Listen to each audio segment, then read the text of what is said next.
وبركاته. إن الحمد لله نحمده ونستعينه ونستغفره ونعوذ بالله من شرور أنفسنا وسيئات أعمالنا. من يهده الله فلا مضل له ومن يضلل فلا هادي له. أشهد أن لا إله إلا الله وحده لا شريك له وأشهد أن محمدا عبده ورسوله. أما بعد. أيها الإخوة أعزكم الله. Kajian kita malam ini melanjutkan Aqidah Tahawiyah yang membahas masalah sifat-sifat bagi Allah Subhanahu wa ta'ala. Sedangkan sifat yang akan kita pelajari malam ini yaitu dua. Pertama, mumitun bila makhafah, mematikan tanpa takut. Ba'isun bila masyaqqah, membangkitkan makhluk tanpa sulit. Jadi yang pertama, mumitun bila makhafatin, Allah itu mematikan makhluknya tanpa ada rasa takut. Yang nomor dua, ba'isun bila masyaqqatin, membangkitkan manusia atau makhluk yang mati, yaitu manusia dan jin, maka tidak ada kesulitan bagi dirinya, tanpa ada kesulitan. Ini menunjukkan ya ikhwan, bahwasanya sifat Allah itu tidak sama dengan sifat makhluk. Kalau manusia membunuh yang lain karena takut, contohnya Fir'aun menyuruh membunuh anak laki-laki yang baru lahir, disuruh dibunuh. Karena apa? Takut nanti apabila mengganti kekuasaannya. Manusia membunuh ular karena takut digigit. Manusia membunuh manusia yang lain khawatir orang itu membunuh sebelumnya. Jadi ada sifat rasa ketakutan. Tetapi Allah mematikan makhluk, mematikan manusia, mematikan yang lain, tidak ada rasa khawatir atau takut dikalahkan oleh makhluknya. Demikian juga Allah membangkitkan makhluknya manusia dan juga yang lain, tidak ada rasa kesulitan bagi dirinya. Berbeda manusia. Manusia tidak bisa menghidupkan yang mati. Tetapi hanya Allah Subhanahu wa ta'ala memiliki sifat ini.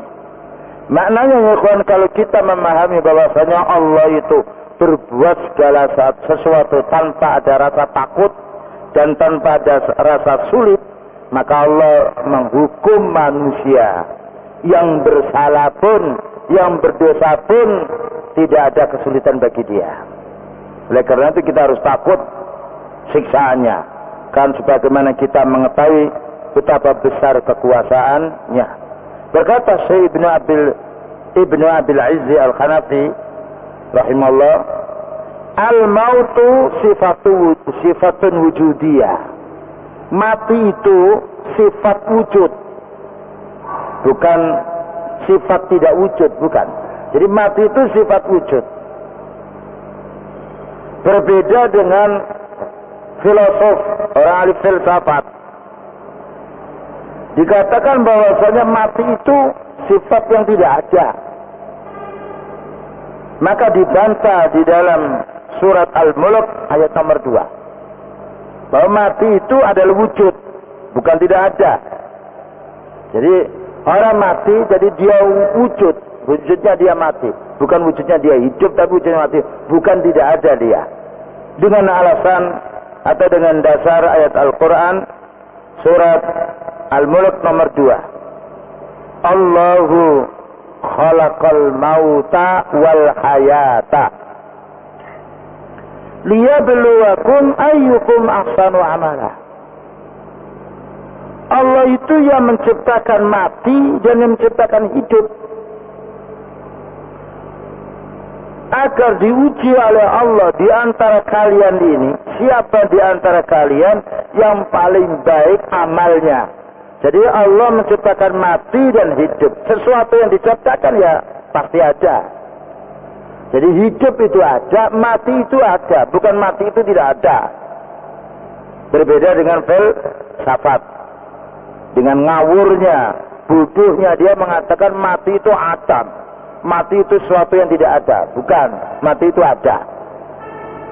Dengan dasar surat Al-Mulk ayat nomor 2. Wal asamu la yusafu biqaunihi makhluqan, katanya Syekh Ibn Abdul Aziz Al-Hanafi.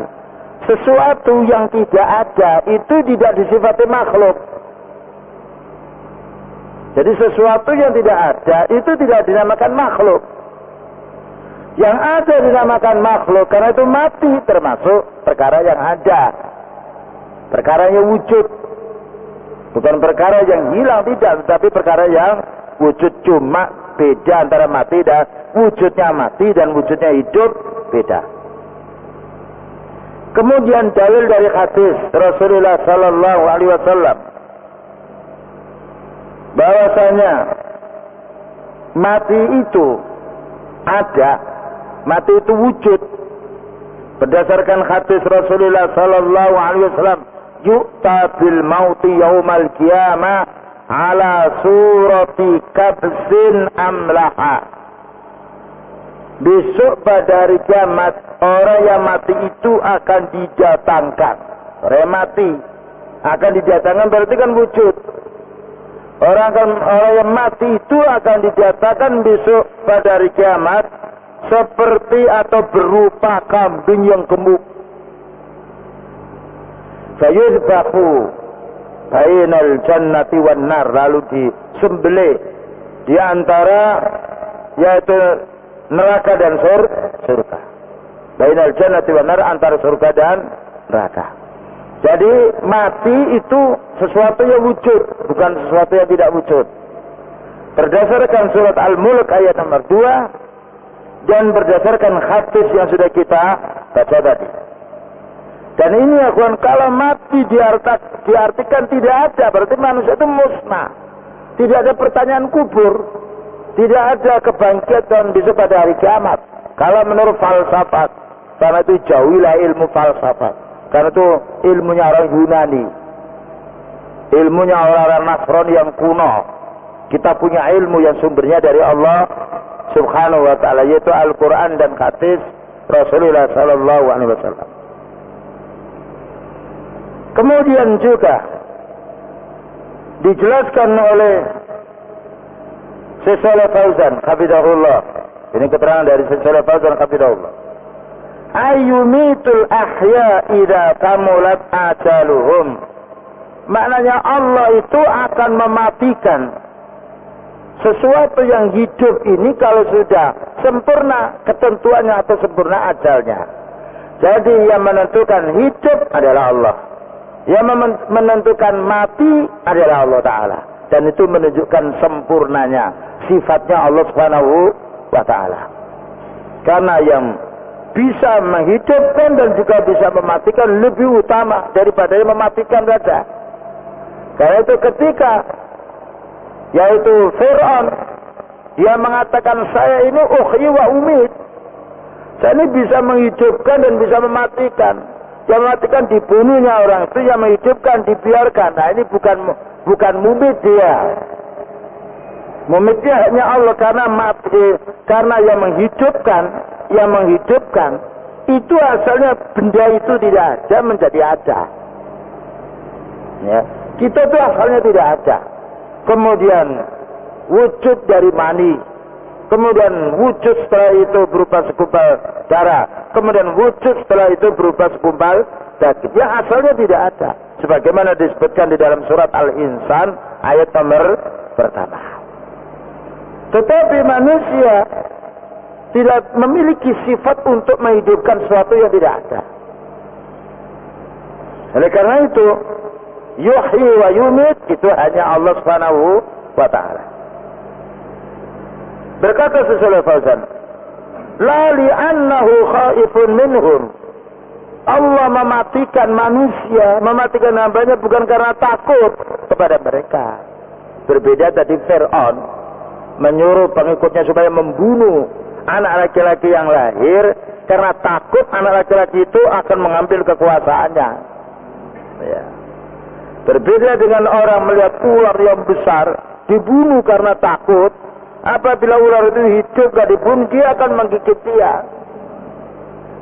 Berbeda dengan manusia memburu nyamuk karena takut kalau nyamuk itu menggigit dia. Tetapi Allah Subhanahu wa taala membunuh, tidak takut kepada yang dibunuh.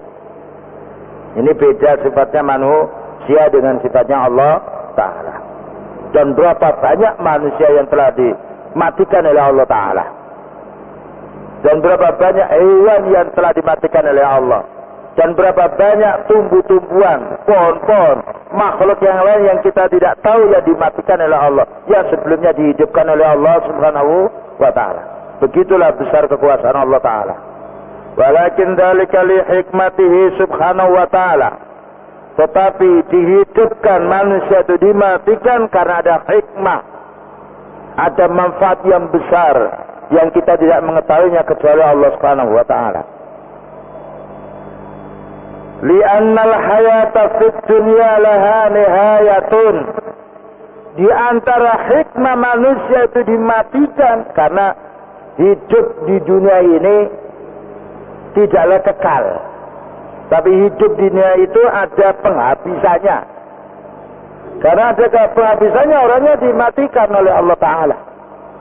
Makhluknya berupa manusia dimatikan oleh Allah taala. Wa ammal akhiratu falaysa lil hayati fiha nihayatun. Berbeda, hidup di akhirat enggak ada akhirnya. Jadi hidup di dunia itu ada akhirnya. Makanya semua manusia pasti mati. Jangankan manusia yang lain juga begitu. Illa masya Allah, kecuali Allah yang menghendaki di antara makhluknya. Tetapi di akhirat lain sifatnya hidup di dunia. Fa'imatatuhum laisa khawfan minhum aw liyastariqa minhum.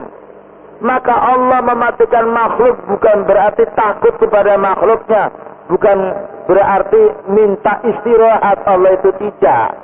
Ya, berbeda dengan orang membunuh sebagian supaya dia selesai. Umpamanya ada tikus yang banyak, dibunuhnya karena mengganggu, atau supaya dia bisa tenang, seperti orang membunuh nyamuk, supaya dia beristirahat nyaman tidurnya. Tetapi Allah tidak memiliki sifat yang nakis atau yang kurang ini. Jadi semata-mata hanya kehendak Allah, Allah Subhanahu wa taala mematikan makhluknya. Tidak berharap dia istirahat dan tidak berharap dia itu ingin diganggu oleh sesuatu yang dimatikan. Walau kanu yakfuruna bihi fa innahu la yatadarraru bi kufrihim. Seandainya semua penduduk di bumi ini kafir semuanya, maka tidak memadaratkan bagi Allah, tidak merugikan bagi Allah. Berbeda dengan manusia. Andaikan dia menjadi pemimpin tidak ditaati oleh rakyatnya semuanya, maka rugi dia. Oleh karena itu manusia hendaknya berbuat baik kepada orang lain, supaya orang lain berbuat baik kepada dirinya. Tetapi Allah memerintah kita berbuat baik bukan berarti Allah butuh kepada kita. Semata-mata perintah Allah kepada hambanya agar kita berbuat baik untuk maslahah kita, untuk kebaikan kita, bukan untuk kebaikan bagi Allah Ta'ala. Innama yadurruna anfusahum. Sesungguhnya manusia itu kufur, itu madarnya kepada dirinya sendiri. Orang itu mencuri, madarnya kepada dirinya sendiri. Orang itu tidak sholat, bahayanya nantinya juga kembalinya kepada dirinya sendiri. Orang itu memfitnah orang lain, bahayanya kepada dirinya sendiri. Lakinnahu huwa yafrahu bitaubatihim. Tetapi Allah Subhanahu wa taala senang apabila orang kafir itu mau tobat sehingga dia masuk Islam. Senang apabila hambanya yang asalnya berbuat syirik kemudian dia bertobat kembali kepada tauhid. Senang kepada hambanya yang asalnya dia berbuat bid'ah kemudian kembali kepada senang. Senang hambanya yang asalnya malas beribadah kemudian menjadi giat ibadah. Hanya itu kesenangan. Karena Allah memiliki sifat senang. Tapi kembalinya manfaat senang itu kembali kepada makhluk. Bukan kembali kepada dirinya sendiri. Karena Allah tidak butuh kepada hambanya. Kemudian berikutnya, Syekh Shalih Fauzan mengatakan pula, hadza min ajaibi qudratihi. Ini termasuk paling yaitu herannya tentang kekuasaan Allah Ta'ala, menakjubkan kekuasaannya. Annahu yumitul khalqa wa yufnihim hatta yatalasau wa yasiru turaban wa rufatan hatta yaqul al-jahilu la yumkinu an ya'udu walakin Allah azza wa jalla yab'atsuhum min jadidin wa yu'idu khalqahum min jadid. Beliau menerangkan makna keterangan Al-Imam Tahawi rahimahullah bahwa Allah itu membangkitkan makhluknya tidak sulit. Ini menunjukkan kebesaran kekuasaan Allah. Di mana Allah mematikan makhluk dan dihancurkan makhluk itu sehingga menjadi debu yang bertaburan, sehingga orang yang bodoh mengatakan tidak mungkin sesuatu yang sudah menjadi debu itu akan kembali wujud manusia. Sehingga tidak mungkin orang yang dikubur yang habis yaitu darahnya, kulitnya dan juga dagingnya dimakan oleh tanah itu kemudian mau wujud kembali seperti manusia. Katanya perkataan orang jahil, tetapi Allah menjadi mampu mewujudkan, mampu mengembalikan yang asalnya rusak semuanya, dikembalikan oleh Allah Subhanahu wa Ta'ala seperti semula wujudnya. Dan kita harus yakin, sebagaimana kita yakinnya melihat telur yang apabila dierami oleh yaitu ayam atau hewan yang lain dia bisa hidup, padahal tidak masuk akal. Ya. Jadi akal tidak bisa, bagaimana telur itu bisa hidup menjadi ayam, menjadi burung dia. Semata-mata itu kekuasaan Allah Ta'ala. Manusia tidak bisa membuat telur itu menjadi hidup seperti ayam, tidak bisa hidup yaitu menjadi burung, tetapi yang menghidupkan Allah Ta'ala. Jika Allah Ta'ala mampu dan kita saksikan begitu mampu membuat makhluknya, bagaimana tidak mampu mengembalikan makhluknya yang asalnya mati, yang asalnya hancur kemudian dikembalikan seperti semula. Dan ini agar kita meyakini adanya hidup setelah mati. Dan agar kita meyakini bahwa manusia meninggal itu hanya sementara, bahwa nanti akan dibangkitkan kembali, supaya manusia berpikir, beramal di dunia ini.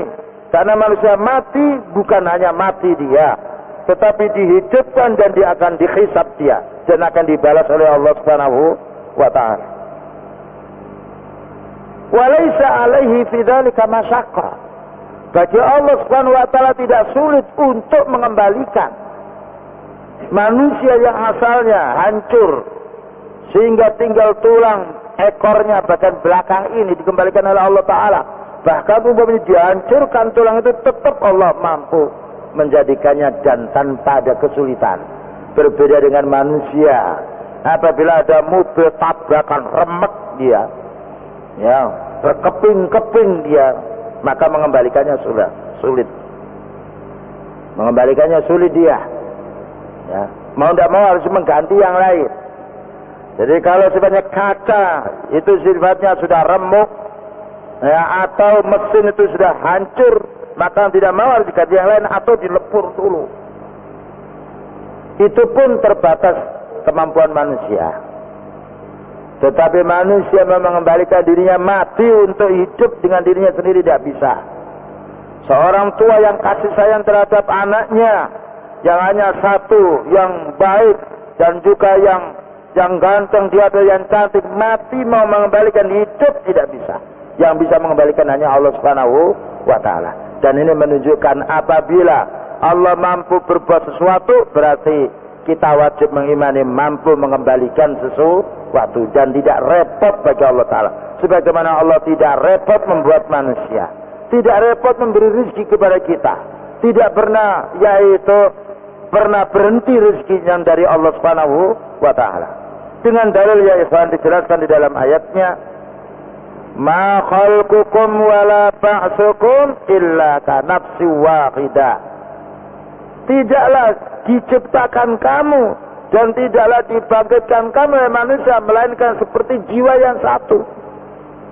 Allah menciptakan manusia muda sebagaimana Allah muda juga untuk mengembalikan manusia yang asalnya sudah hilang semuanya, tinggal tulang bagian bawah, yaitu tulang bagian ekornya. Tapi Allah mampu mengembalikannya. Dan ini supaya diyakini, jangan sampai kita diwaswasi oleh syaitan agar kita tidak beriman adanya hidup setelah meninggal dunia.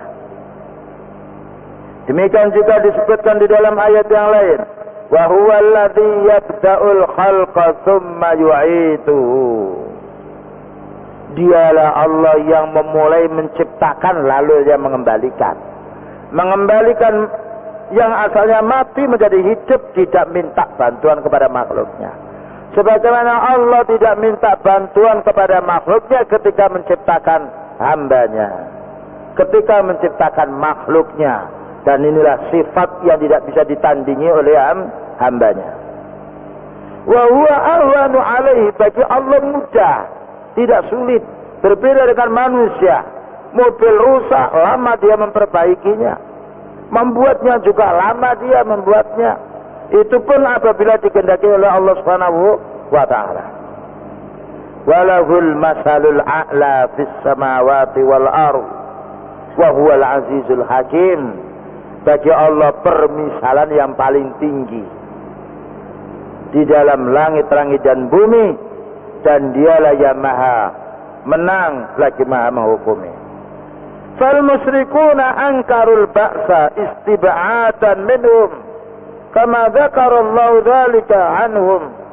Maka orang-orang musyrik mengingkari hari kebangkitan. Maka hal ini tertolak. Pengingkaran mereka tidak bisa diterima oleh dalil dan tidak bisa diterima oleh akal. Ya, karena kalau akal meyakini, karena apabila akal mengetahui bahwasanya Allah telah menciptakan manusia, di mana manusia diciptakan dari sesuatu yang asalnya tidak ada menjadi ada. Bagaimana Allah tidak mampu untuk menciptakan sesuatu yang asalnya ada, kemudian yaitu dimatikan, kemudian dihidupkan kembali, tidak mampu. Bukankah yang membuat itu lebih sulit daripada mengembalikan? Berkata orang musyrik, qala may yuhyil idama wa yaramin. Siapa yang bisa menghidupkan tulang-tulang yang sudah remuk ini? Ya, ini menunjukkan ingkarnya orang musyrik. Dia ingkar bagaimana manusia mau hidup. Bahkan juga ada orang menggali, loh ini loh saya gali manusia itu mati. Tidak dibedakan, mereka tidak membedakan antara alam barzakh dan alam dunia. Ya. Mereka tidak bisa membedakan antara alam manusia ketika ada di rahim ibunya dan ketika di luar. Bayangkan di rahim ibu apa yang dimakan, padahal dia punya mulut, tetapi lewat darah yang dimakan. Allah menghidupkannya dengan yang lain. Dan kita lihat ya, ada kelinci dia. Dia itu beranak, ditutupi anak itu dengan tanah. Makan apa dia? Beberapa saat maka dia keluar besar-besar dia. Tidak dikasih makan, perhitungan kita sudah mati. Katanya jangan biarkan Ustaz, dia hidup nanti. Ditutup ya, khawatir ada kucing atau yang lain. Setelah itu keluar dia. Yang menghidupkan, yang tidak makan, dia dihidupkan oleh Allah, dibesarkan oleh Allah Subhanahu wa Ta'ala. Bayangan manusia, sesuatu yang tidak makan mati. Jadi manusia tidak makan beberapa hari mati dia, tapi Allah menghidupkan dia. Maka ini tanda kekuasaan Allah Subhanahu wa Ta'ala. Jika sekian banyak bukti kekuasaan Allah Ta'ala, bagaimana perkara yang belum kita saksikan kemudian kita ingkari? Na'udzubillah min dzalik. Mengingkari sesuatu yang gaib berarti mengingkari yang wujud. yang zahir. Kalau kita mengimani perkara yang zahir, harus mengimani perkara yang gaib, karena sumbernya sama. Dua-duanya dari Al-Quran dan Sunnah. Ketika Allah Subhanahu wa taala menjelaskan bahwasanya matahari berputar, ya memang berputar dia. Ya, dilihat oleh mata. Ya. Jika kita tahu bahwasanya Allah menciptakan hujan, maka Allah yang menghentikan hujan. Jadi kalau kita mempercayai yang zahir, harus mempercayai yang gaib. Karena yang gaib itu sama sumbernya dari Allah Subhanahu wa taala sebagaimana yang zahir. Maka Allah Subhanahu wa taala menjawab ketika orang-orang musyrik bertanya, siapa yang bisa menghidupkan tulang-tulang yang sudah hancur ini? Jawablah, qul, jawab Nabi, yuhyiha alladzi ansa'aha awwal marrah. Yuhyiha alladzi ansa'aha awwal marrah. Katakan wahai Nabi, yang menghidupkan makhluk yang mati ini, itu yang membuatnya yang pertama kali. Sebenarnya manusia berpikir, siapa yang membuat dirimu? Apakah ayahmu, apakah ibumu? Tentunya tidak. Maka orang kan berpikir, yang menghidupkan yang mati itu yang membuat yang pertama kali. Yuhyiha alladzi ansa'aha awwala marrah. Bukan yuhyiha manusia, tetapi Allah yang menghidupkan sebagaimana Allah yang menciptakan. Jadi kita ya kan, berita apa saja di dalam Al-Quran dan berita apa saja di dalam hadis lagi sahih wajib kita yakini. Jangan kita mengandalkan was-was akal yang dibisiki oleh syaitan. Kenapa kita meyakini adanya hidup di dunia kemudian tidak yakin adanya alam barzakh? Apakah sesuatu yang tidak bisa dilihat oleh mata kemudian itu menunjukkan tidak ada? Bukankah kabel itu mengandung listrik dia? Mengandung yaitu saluran dia. Tetapi mata tidak bisa melihatnya. Namun wujud, jadi tidak semua yang bisa dilihat oleh mata itu kemudian menunjukkan tidak ada. Jadi sesuatu yang ada apabila diadakan oleh Allah Subhanahu wa taala. Jangan orang, ini saya gali, orang mati itu nyatanya dia mati. Ini hidupnya di alam barzakh. Kalian itu hidupmu di dunia. Bagaimana kalian bisa melihat alam barzakh? Nanti kalau kalian mati baru tahu alam barzakh. Nah, ini bantahan terhadap orang mengingkari, yaitu adanya hidup di dalam alam kubur.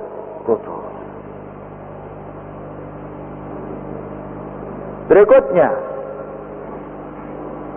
dijelaskan oleh Syekh Ali Syekh,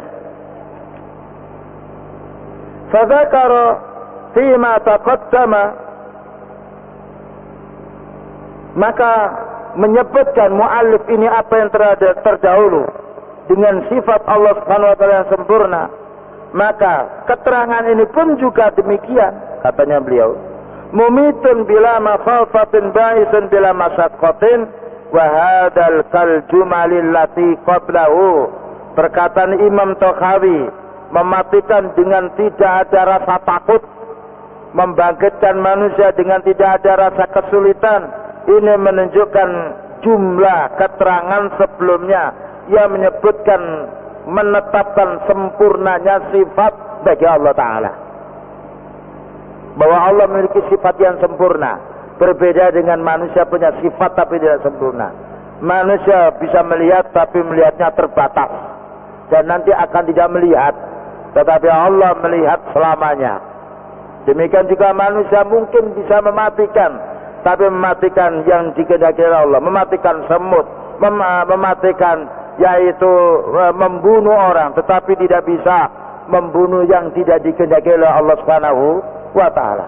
Bagaimana mau membunuh matahari? Bagaimana mau mematikan matahari? Tidak bisa. Tetapi Allah Subhanahu wa taala mematikan tanpa ada yang menghalanginya. Sesuatu yang dikehendaki pasti terjadi. Sebagaimana firman-Nya, kun fayakun. Jadilah maka jadi. Tapi kalau kita kun, ya tidak jadi apa-apa. Yang ada ya kalimat kun tapi tidak berwujud apa-apa. Tetapi apabila Allah mengendaki kun jadilah, maka pasti jadi.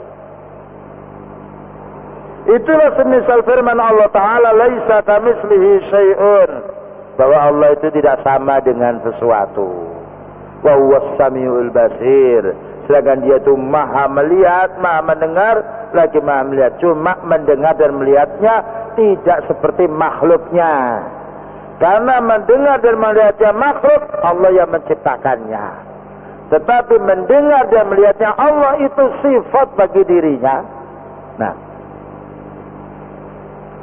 kemudian pada karfi mata qaddama jumlatan min sifatir Rabbi Ta'ala wa annahu fi ittisafi bitilka sifati la yumasilul makhluqa alladhi idha ittasala bi sifatin fahuwa li hajatihi li muqtada dhalika sifat wa li dha'fihi wa li iftiqarihi. Begini ya kawan, mananya? Keterangan yang telah lampau telah dijelaskan bahwasanya Allah itu memiliki sifat sempurna yang itu tidak sama dengan makhluknya. Jika manusia punya sifat karena butuh dengan sifat itu. Nah, ya. Jadi manusia punya sifat melihat karena butuh untuk melihat dia. Tetapi Allah tidak butuh terhadap yang diciptakan oleh manusia, yang diciptakan oleh Allah Ta'ala. Makhluknya dia melihat, makhluknya mendengar. Allah tidak butuh kepada makhluknya. Berbeda dengan manusia menciptakan, membuat sesuatu karena butuh kepada sesuatu yang dibuat. Di sini dijelaskan ada beberapa kaidah. Beliau mengatakan fakhalquhu azza wa jalla lil khalqi bila hajatin. Ini memang keterangannya banyak berulang karena ulamanya banyak di sini. Maka Allah menciptakan makhluk itu bukan butuh kepada makhluk.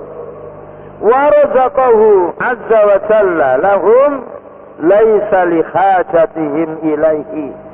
Allah memberi rezeki kepada makhluknya bukan butuh kepada makhluknya, berdasarkan surat Fatir ayat nomor 15. Ya ayuhan nas antumul fuqara'u ila Allah wallahu wal ghaniyyul hamid. Wahai manusia, engkau itu adalah butuh kepada Allah, membutuhkan kepada Allah, berhajat kepada Allah. Ya ayuhan nas, disebut manusia. Wahai manusia, kalian itu berhajat kepada Allah, memerlukan Allah. Sedangkan Allah itu maha kaya, maknanya cukup dengan dirinya. Tidak butuh kepada hambanya. Al-Hamid lagi maha terpuji. Berbeda dengan manusia. Fuqara bukan menunjukkan terpujinya. Fuqara menunjukkan kurangnya. Oleh karena itu sifat fuqara bukan Allah, tapi sifat bagi manusia. Karena memang manusia punya sifat kekurangan. Tidak ada manusia merasa cukup. Orang yang kaya pun masih mencari rezeki dia. Menunjukkan dia tidak merasa cukup. Tomak dia menunjukkan dia tidak merasa cukup dia. Bakhil dia menunjukkan dia tidak merasa cukup. Kikir dia juga begitu. Ya, tomak dia juga demikian menunjukkan manusia itu tidak bisa cukup dengan apa yang ia miliki. Tapi dia masih butuh kepada Allah. Berbeda dengan Allah subhanahu wa ta'ala. Fajami'u sifatil kamali tarji'u ila sifatil ghina wa sifatil hamdi lahu subhanahu wa ta'ala. Maka semua sifat sempurna bagi Allah kembali kepada sifat al-ghina. Cukup dengan dirinya sendiri. Tidak butuh kepada yang lain. Tetapi makhluk semua pasti membutuhkan. Membutuhkan satu sama lain. Ya.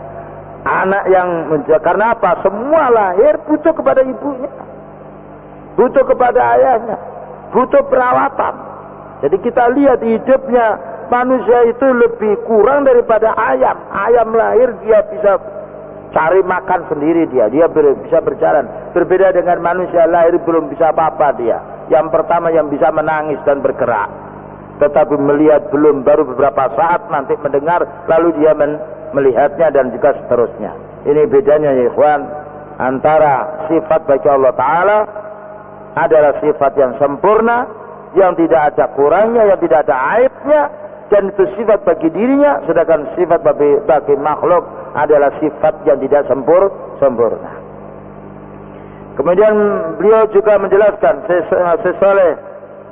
Ali Syekh qala huna mumitun bila makhafatin Yani annahu subhanahu yumitu man saa'a ayyumitahu wa yufkita man saa'a yufkitahu al-hayat la li khawfin min hadha alladhi aqadahu al-hayata ay yata'atta ala maqam ar-rabbi azza wa jalla.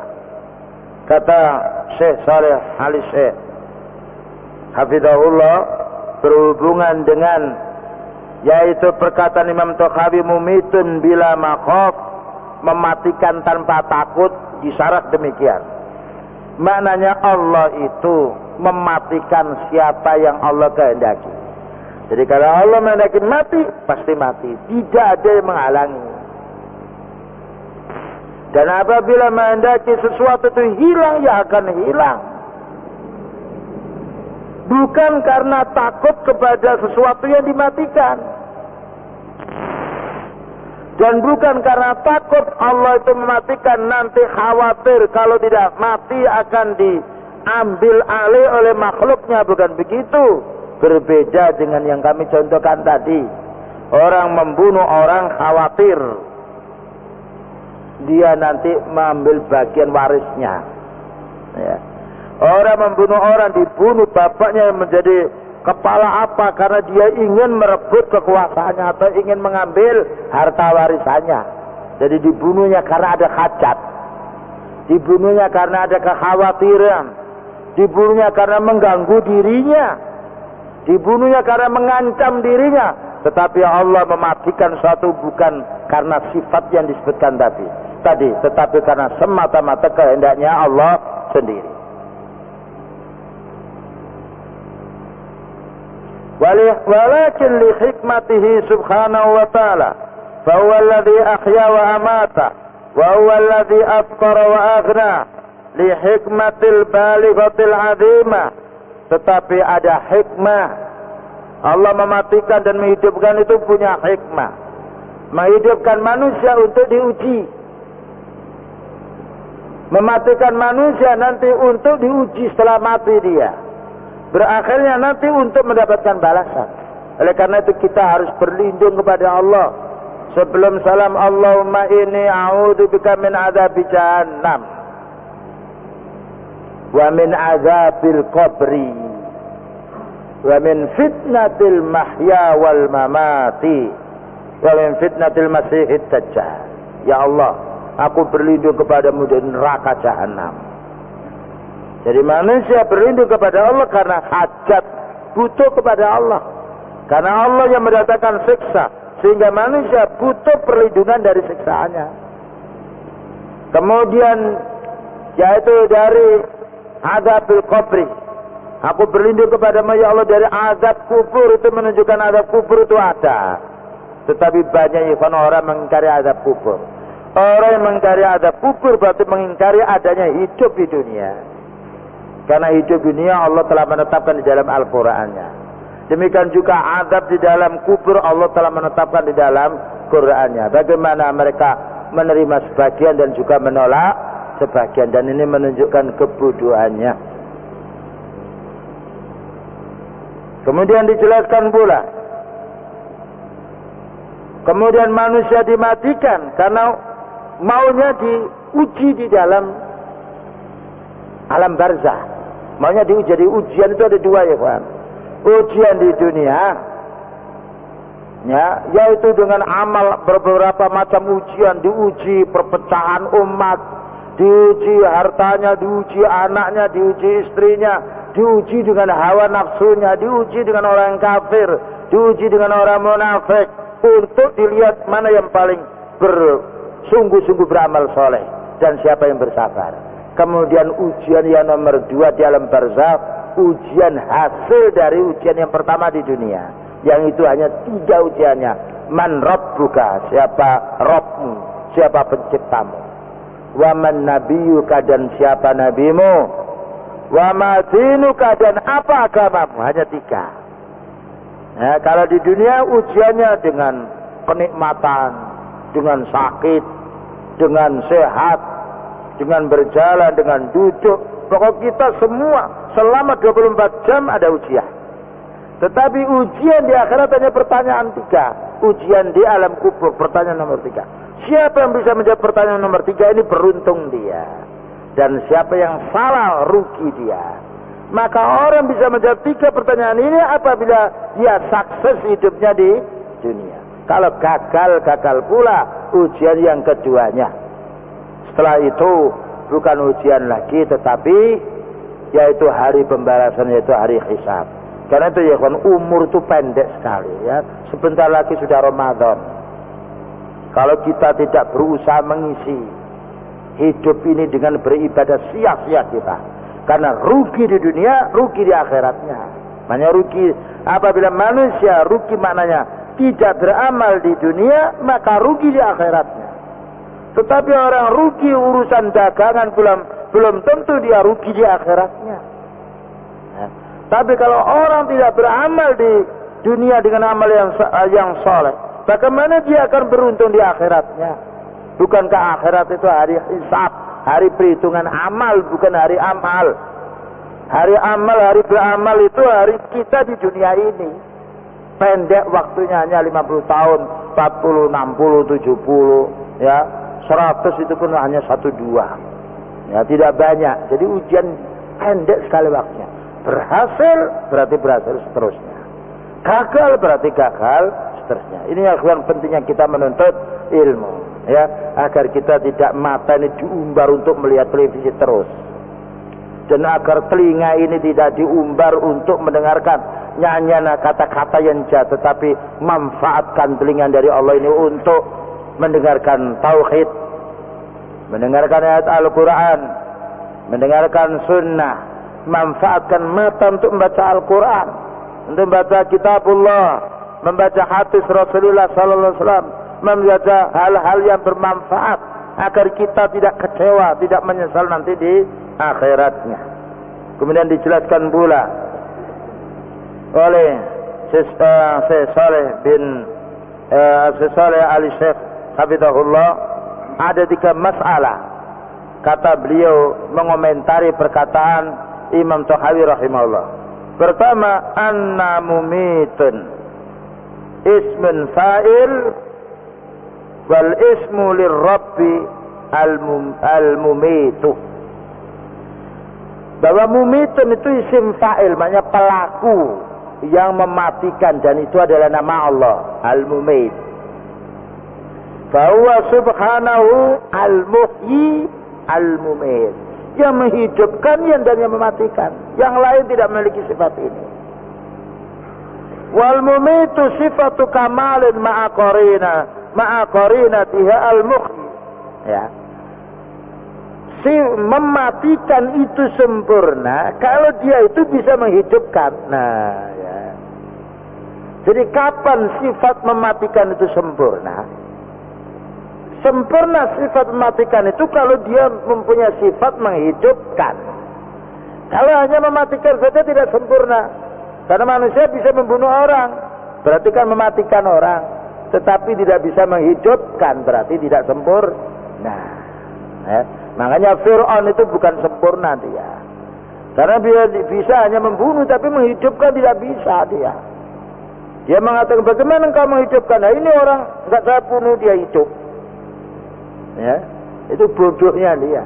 Dia namanya menghidupkan itu asalnya mati, menjadi hidup. Bagaimana dia mengatakan itu saya hidupkan, padahal dia bukan yang menghidupkan. Ya, jadi kapan sifat mumit mematikan itu sempurna? Apabila memiliki sifat menghidupkan. Makanya yuhyi wa yumit. Tidak yumit saja dan tidak yuhyi saja. Ya. Yuhyi wa yumit. Ya. Ada orang dia punya istilahnya bisa menghidupkan, dia mematikan tidak bisa. Wah, orang ini nggak pintar. Yang pandai itu yang bisa menghidupkan dan bisa mematikan. Ada lagi yang bisa mematikan tetapi tidak bisa menghidupkan, juga tidak pintar dia. Jadi manusia bisa memahami sifat sempurna dan sifat kurang.